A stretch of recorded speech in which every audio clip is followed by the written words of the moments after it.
Обикновено едни от най-обемните мебели в интериора са гардеробите.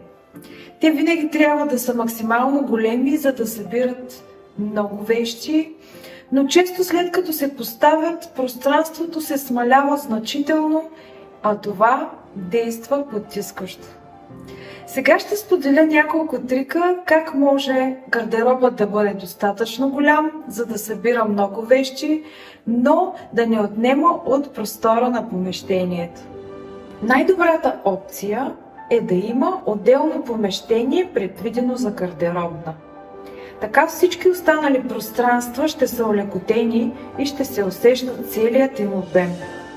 Но ако няма тази възможност, има и други варианти. Например, да бъде разположен не вертикално, в височина, а хоризонтално.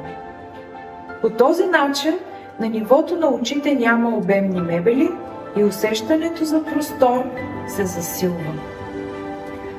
Друга опция, когато разбием обема на отделни модули. Конструкцията става по-ефирна и не натоварва пространството, както в случая на мъжка и женска половина. Гардероб скрит за спалнята.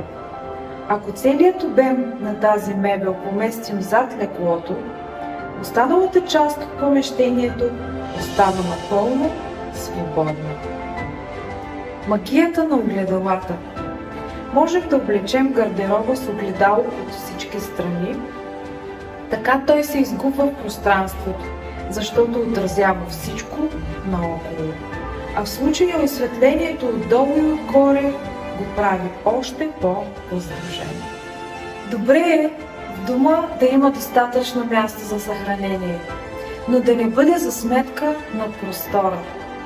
Не забравяйте, че всичко около нас ни влияе ежедневно и винаги се стремете да има баланс.